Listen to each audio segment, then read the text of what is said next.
ನಮಸ್ಕಾರ. ನೀವ್ ನೋಡ್ತಾ ಇದ್ರ ಟಿವಿ ವಿಕ್ರಮ ವಿಶೇಷ ಕಾರ್ಯಕ್ರಮಕ್ಕೆ ಸ್ವಾಗತ. ನಾನು ಜೆಸಿಲ್ ಡಿಸೋಜ. ನೀವು ಇಲ್ಲಿ ತನಕ ಟಿವಿ ವಿಕ್ರಮನ ಸಬ್ಸ್ಕ್ರೈಬ್ ಮಾಡದೇ ಇದ್ರೆ ತಕ್ಷಣ ಸಬ್ಸ್ಕ್ರೈಬ್ ಮಾಡಿ. ಲಾಲು ಪ್ರಸಾದ್ ಯಾದವ್ ಬಹಳ ಫೇಮಸ್ ರಾಜಕಾರಣಿ. ಮಾಜಿ ರೈಲ್ವೆ ಸಚಿವರಾಗಿದ್ದ ಲಾಲು ಅಭಿವೃದ್ಧಿ ಮಾಡಿ ಫೇಮಸ್ ಆಗಿದ್ದಲ್ಲ, ತನ್ನ ಕುಟುಂಬದ ಅಭಿವೃದ್ಧಿ ಮಾಡ್ಕೊಂಡೆ ಫೇಮಸ್ ಆಗಿದ್ದ ಪೊಲಿಟಿಷಿಯನ್. ಆಡು ಮುಟ್ಟದ ಸೊಪ್ಪಿಲ್ಲ, ಲಾಲು ಪ್ರಸಾದ್ ಮಾಡದ ಹಗರಣವೇ ಇಲ್ಲ. ಅದೇ ಕಾರಣಕ್ಕಾಗಿ ಅವರನ್ನ ಅಧಿಕಾರಿಗಳು ಕುತ್ತಿಗೆ ಹಿಡಿದು ಬೆಕ್ಕನ್ನ ಎತ್ಕೊಂಡು ಹೋಗಿದಾಗೆ ಹೋಗಿದ್ರು. ಈಗ ಲಾಲು ಅವರಿಗೆ ಮತ್ತೊಂದು ಹಗರಣ ಕುತ್ತಿಗೆಗೆ ಬಂದು ಕೂತಿದೆ.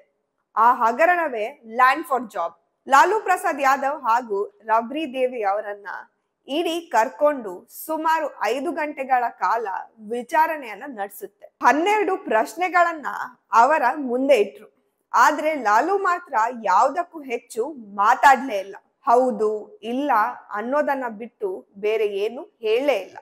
ಇದಕ್ಕೂ ಮೊದಲು ಕೂಡ ತೇಜ್ ಪ್ರತಾಪ್ ಹಾಗೂ ಲಾಲು ಪ್ರಸಾದ್ ಯಾದವ್ ಅವರನ್ನ ಇಡೀ ಕರೆಸಿಕೊಂಡಿತ್ತು. ಆಗ್ಲೂ 50ಕ್ಕೂ ಹೆಚ್ಚು ಪ್ರಶ್ನೆಗಳನ್ನ ಅವರ ಮುಂದೆ ಇಟ್ಟಿದ್ರು. ಆದ್ರೆ ಆಗ್ಲೂ ಯಾವ ಪ್ರಶ್ನೆಗಳಿಗೂ ಕೂಡ ಲಾಲು ಪ್ರಸಾದ್ ಯಾದವ್ ಮಾತಾಡಿರ್ಲಿಲ್ಲ. ಇದೇ ತಂತ್ರವನ್ನ ಅವತ್ತು ಕೂಡ ಬಳಸಿಕೊಂಡಿದ್ರು. ಹಾಗಾದ್ರೆ ಲಾಲು ಪ್ರಸಾದ್ ಯಾದವ್ ಅಥವಾ ರಾಬ್ರಿ ಯಾದವ್ ನಿಜಕ್ಕೂ ಈ ಸ್ಕ್ಯಾಮ್ ಅನ್ನ ಮಾಡಿದ್ರ? ನಿಜವಾಗಿಯೂ ಲಾಲು ಪ್ರಸಾದ್ ಯಾದವ್ ರೈಲ್ವೆ ಸಚಿವರಾಗಿದ್ದ ಸಮಯದಲ್ಲಿ ಜನರಿಂದ ಜಮೀನನ್ನ ತಕೊಂಡು ಕೆಲಸ ಕೊಡಿಸಿದ್ದಾಗಿ ಹೇಳಿ ಮೋಸ ಮಾಡಿದ್ರ? ಎಲ್ಲವನ್ನ ಕೂಡ ಸ್ವಲ್ಪ ಡೀಟೇಲ್ ಆಗಿ ನೋಡೋಣ. ಇಡೀ ಲಾಲು ಯಾದವ್ರನ್ನ ಮತ್ತೆ ವಿಚಾರಣೆಗೆ ಕರೆದಿದೆ. ಅಷ್ಟರಲ್ಲೇ RJD ಬೆಂಬಲಿಗರು ಇಡಿ ಕಚೇರಿಯ ಹೊರಗಡೆ ಬಂದು ಘೋಷಣೆ ಕೂಗೋದಕ್ಕೆ ಶುರು ಮಾಡ್ಕೊಂಡ್ರು. ಇನ್ನೊಂದ್ ಕಡೆ ತೇಜಸ್ವಿ ಯಾದವ್ ಹೇಳ್ತಾರೆ, ನಾನು ರಾಜಕೀಯದಲ್ಲಿ ಇರೋದಕ್ಕೆ ಈ ತರಹದ ಆರೋಪ ಬರ್ತಾ ಇದೆ, ಇಲ್ಲದಿದ್ರೆ ಬರ್ತಾ ಇರ್ಲಿಲ್ಲ ಅಂತ. ಅದು ಕೂಡ ನಿಜಾನೇ. ರಾಜಕೀಯದಲ್ಲಿ ಇಲ್ಲದಿದ್ದಿದ್ರೆ ಇಂತಹ ಸ್ಕ್ಯಾಮ್ ಮಾಡೋದಕ್ಕೆ ಹೇಗ್ ಸಾಧ್ಯ? ಲ್ಯಾಂಡ್ ಫಾರ್ ಜಾಬ್ ಸ್ಕ್ಯಾಮ್ ಎಲ್ಲರಿಗೂ ಸ್ಪಷ್ಟವಾಗಿ ಕಾಣಿಸ್ತಾ ಇದೆ. ಇಲ್ಲಾಂದ್ರೆ ಇಡೀ ಕುಟುಂಬದ ಸದಸ್ಯರ ಹೆಸರಿನಲ್ಲಿ ಅಷ್ಟೊಂದು ಜಮೀನು ಹೇಗೆ ಇರೋಕ್ ಸಾಧ್ಯ? ಕೇಳಿದ್ರೆ ಅವರು ದಾನ ಕೊಟ್ಟಿದ್ದು, ಇವರು ದಾನ ಕೊಟ್ಟಿದ್ದು ಅಂತ ಹೇಳ್ತಾರೆ. ನೋಡಿದ್ರೆ ದಾನ ಕೊಟ್ಟವರ ಮನೆಯೇ ಮುರ್ಕೊಂಡು ಬೀಳೋ ಹಾಗಿದೆ. ಅವರು ಲಾಲು ಕುಟುಂಬಕ್ಕೆ ಕೋಟ್ಯಾಂತರ ರೂಪಾಯಿ ಮೌಲ್ಯದ ಆಸ್ತಿಯನ್ನ ದಾನವಾಗಿ ಕೊಟ್ಟಿದ್ದಾರೆ. ಈ ಕೇಸಲ್ಲಿ ಇಬ್ಬರು ವ್ಯಕ್ತಿ ಬಹಳ ಇಂಟ್ರೆಸ್ಟಿಂಗ್ ಇದ್ದಾರೆ. ಒಬ್ಬರು ಲಲನ್ ಚೌಧರಿ, ಮತ್ತೊಬ್ರು ಹೃದಯಾನಂದ್ ಚೌಧರಿ. ಹೃದಯಾನಂದ್ ಚೌಧರಿ 2022ರಲ್ಲಿ ಅರೆಸ್ಟ್ ಕೂಡ ಆಗಿದ್ದಾರೆ.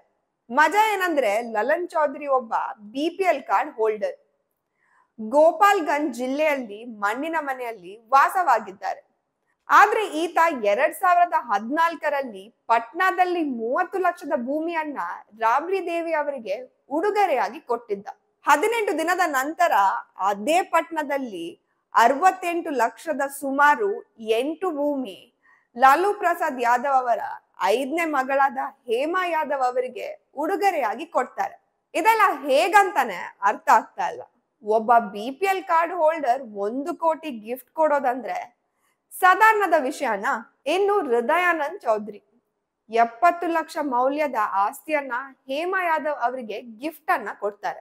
ಮೇಲ್ನೋಟಕ್ಕೆ ಈ ಇಬ್ಬರು ಬೇರೆ ಬೇರೆ, ಇಬ್ಬರಿಗೂ ಯಾವುದೇ ಸಂಬಂಧ ಇಲ್ಲ ಅನ್ಸುತ್ತೆ. ಆದ್ರೆ ಸ್ವಲ್ಪ ಡೀಪ್ ಆಗಿ ಹೋದ್ರೆ ಇಬ್ಬರಿಗೂ ಜಮೀನ್ ಕೊಟ್ಟ ಮಾಲೀಕನು ಸೇಮ್ ಹಾಗೂ ಕೊಟ್ಟ ದಿನವೂ ಸೇಮ್. ಇದು ಹೇಗೆ? ಇದನ್ನ ಕೋಇನ್ಸಿಡೆನ್ಸ್ ಅನ್ನಕ್ಕಾಗುತ್ತಾ? ಅದಲ್ದೆ ಲಲನ್ ಚೌಧರಿ ಹಾಗೂ ಹೃದಯಾನಂದ್ ಇಬ್ಬರು ಡಾಕ್ಯುಮೆಂಟ್ಸ್ಗೆ ಸಹಿ ಹಾಕಿಕೊಂಡಿದ್ದಾರೆ.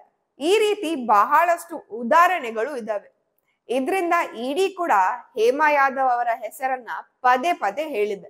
ಲಾಲು ಪ್ರಸಾದ್ ಯಾದವ್ ಯಾರ್ಯಾರಿಗೆ ರೈಲ್ವೆ ಅಲ್ಲಿ ಗ್ರೂಪ್ ಡಿ ಕೆಲಸ ಕೊಡ್ಸಿದ್ದಾರೆ, ಯಾರ್ಯಾರು ಹೇಮಾ ಯಾದವ್ ಅವರಿಗೆ ಭೂಮಿಯನ್ನ ಕೊಟ್ಟಿದ್ದಾರೆ, ಎಲ್ಲವನ್ನ ಜಾಲಾಡಿಸ್ತಾ ಇದ್ದಾರೆ. ನೀವು ನಂಬಲ್ಲ, ಲಾಲು ಪ್ರಸಾದ್ ಯಾದವ್ ಅವರ ಪರಿವಾರದಲ್ಲಿ ಸುಮಾರು 141 ಸೈಟ್ಗಳಿದ್ದಾವೆ. ಜೊತೆಗೆ ಬೇರೆ ಬೇರೆ ದೇಶ ಹಾಗೂ ನಗರದಲ್ಲಿ 30 ಫ್ಲಾಟ್ಗಳು ಇದ್ದಾವೆ. ಜೊತೆಗೆ 6 ಬಂಗ್ಲೆ ಕೂಡ ಇದೆ. ಈಗ ಇಡಿ ಮುಂದೆ ಲಾಲು ಪ್ರಸಾದ್ ಯಾದವ್ ಉತ್ತರ ಕೊಡೋದಕ್ಕೆ ಒದ್ದಾಡ್ತಾ ಇದ್ದಾರೆ. ಇದಕ್ಕೋಸ್ಕರ ನಾವು ಬಡವರು, ನಾವು ಹಿಂದುಳಿದವರು, ನಾವು ರಾಜಕೀಯದಲ್ಲಿದ್ದೇವೆ, ಅದಕ್ಕೆ ಎಲ್ಲರೂ ತೊಂದರೆ ಕೊಡ್ತಾ ಇದ್ದಾರೆ ಅಂತ ಕಾರಣ ಕೊಡ್ತಾ ಇದ್ದಾರೆ. ಇದರ ಮಧ್ಯೆ ನೀವು ಎಷ್ಟು ತೊಂದರೆ ಕೊಡ್ತೀರೋ ಅಷ್ಟು ನಾವು ಬಲಿಷ್ಠ ಆಗ್ತೀವಿ ಅನ್ನುವ ಡೈಲಾಗ್ ಬೇರೆ ಹೊಡಿತಾ ಇದ್ದಾರೆ. ಲಾಲು ಪ್ರಸಾದ್ ಯಾದವ್ ಅವರ ಪರಿವಾರ ಮೊದಲೇ ಸಾಕಷ್ಟು ಸ್ಕ್ಯಾಮ್ಗಳಲ್ಲಿ ಸಿಕ್ಕಿಕೊಂಡಿದೆ. ಆಲ್ರೆಡಿ ಜೈಲಿಗೂ ಹೋಗಿ ಬಂದಿದ್ದಾರೆ. ಈಗ ಮತ್ತೆ ಹೋದ್ರೂ ಆಶ್ಚರ್ಯ ಇಲ್ಲ. ಅಡ್ಡದಾರಿಯಲ್ಲಿ ಎಷ್ಟು ದುಡ್ಡು ಮಾಡಿದ್ರೆ ಏನ್ ಪ್ರಯೋಜನ? ಈ ವಯಸ್ಸಲ್ಲಿ ಬೇಕಿತ್ತ ಇದೆಲ್ಲ? ಟಿವಿ ವಿಕ್ರಮ, ದೇಶ ನಿಮ್ಮ ಕೈಯಲ್ಲಿ. ಈ ಕಾರ್ಯಕ್ರಮ ನಿಮಗೆ ಇಷ್ಟ ಆಗಿದ್ದಲ್ಲಿ ಲೈಕ್, ಶೇರ್ ಹಾಗೂ ಕಮೆಂಟ್ ಮಾಡಿ. ಟಿವಿ ವಿಕ್ರಮದ ಕಾರ್ಯಕ್ರಮಗಳನ್ನು ನಿರಂತರವಾಗಿ ವೀಕ್ಷಿಸಲು ಸಬ್ಸ್ಕ್ರೈಬ್ ಮಾಡಿ, ಬೆಲ್ ಐಕನ್ ಒತ್ತಿ.